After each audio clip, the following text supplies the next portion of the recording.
Has Israel finally pulled back the curtain on Khamenei's so-called doomsday bunker, revealing where Iran's supreme leader planned to ride out a final war?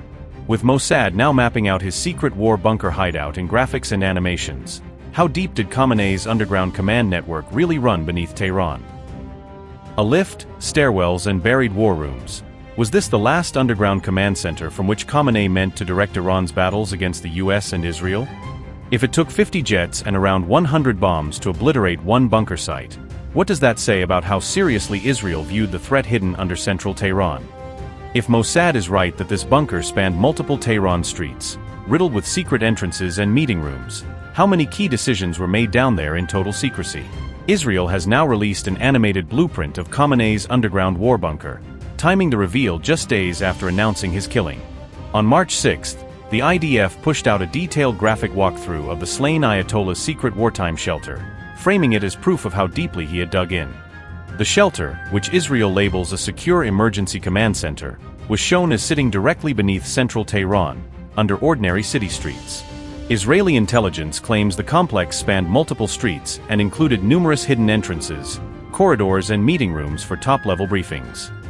In the animation, a lift and staircases drop several levels down to a hardened chamber lined with chairs and tables, laid out like a crisis war room. Israel argues that destroying this bunker further degrades Iran's command and control network, stripping away one of the regime's safest decision-making hubs.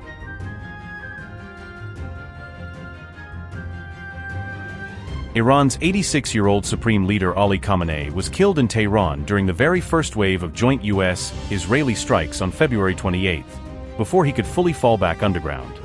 Israel has boasted that Khamenei was eliminated before he could actually use the bunker he had prepared as his last resort hideout. On March 6, Israel says about 50 warplanes took part in a massive coordinated raid specifically to obliterate what remained of the bunker site. Released footage shows a blinding flash as bombs slam into the area, followed by huge towers of smoke and dust boiling up over Tehran's skyline. Israeli officials further claim that senior regime figures were still using parts of the compound even after Khamenei's death, making it a live target. The bunker video drops just as other reports suggest Russia has been feeding Iran intelligence on US assets in the Gulf, deepening the shadow war dimension. Analysts warn that the true scale of Moscow's intelligence sharing with Tehran remains unknown, raising questions over how both sides are targeting each other's nerve centers.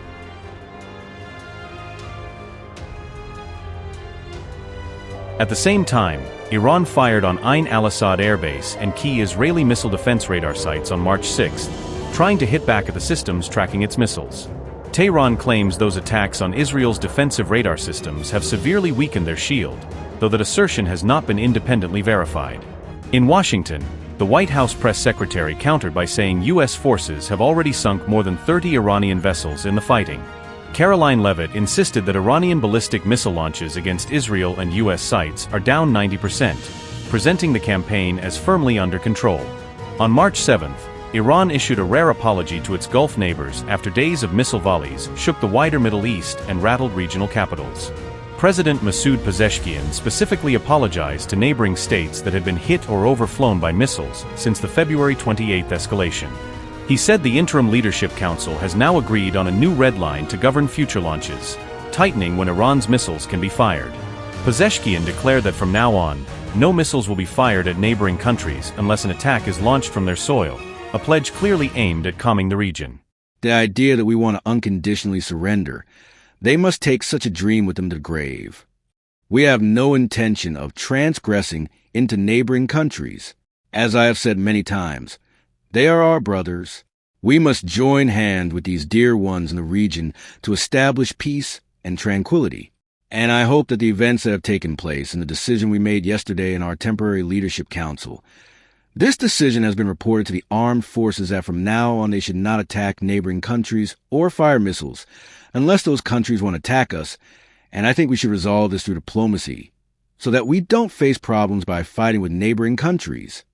What we are committed to is international law, human frameworks, and the principles that they talk about should fundamentally adhere to those and respect the rights of all countries, and naturally, they have no right to disregard Iran.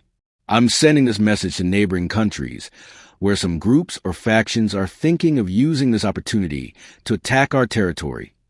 You better not become pawns of imperialism. We may have disagreements, we may have grievances, but right now, supporting Israel, which is committing genocide, and the United States, which is bullying, their presence is forever a source of shame and disgrace. I don't know how to say it. Being pawns of colonialists is terrible for those who think they can achieve freedom and dignity. From here, I need to apologize to neighboring countries that are attacked by Iran on my behalf, because we went through this process with circumstances that occurred. Our commanders, our leader, our dear ones, in reality, lost their lives because of the brutal invasion, and our armed forces, our heroes, who sacrificed their lives and put their lives in their hands to defend our territorial integrity. When the commanders were gone, they had freedom of fire and carried out all the necessary actions, defending our land with dignity and power. The innocent and wronged students who were martyred by bombings and the process that unfortunately exists where they bomb wherever they please without regard for all international laws, and they do not refrain from targeting schools, hospitals, and various centers in the country when they do these things.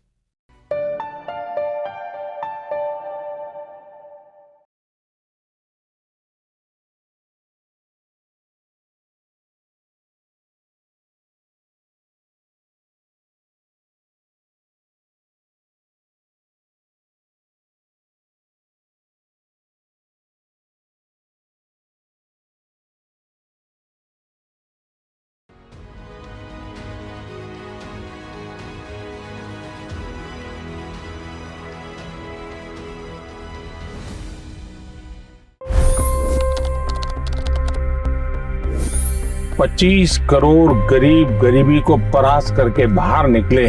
For the good of our nation, let's work together and let's truly make America great again. The fastest news breaks. Requested PM saying that look, you will have to speak to Putin and to Zelensky. The biggest news makers. The relationship with India is probably the most important bilateral relationship the U.S. will have for the rest of this century. The capital delivered quite an election result today. Expert analysis. The million-dollar question today is how to stop this dance of death. Ground reports. I'm standing at the crossroad of the Kumbh Mela. Behind me are more than 100 entry ghats. Long-form interviews. Exclusionary politics is reflected in Manipur case as well. You don't bother because this is a small state. Deep dive into burning issues. It's often said DRC could be the richest country in the whole world. It's because of what sits underneath. Why exactly did the US topple the Sheikh Hasina government? HT videos. We don't just break news, we break it down.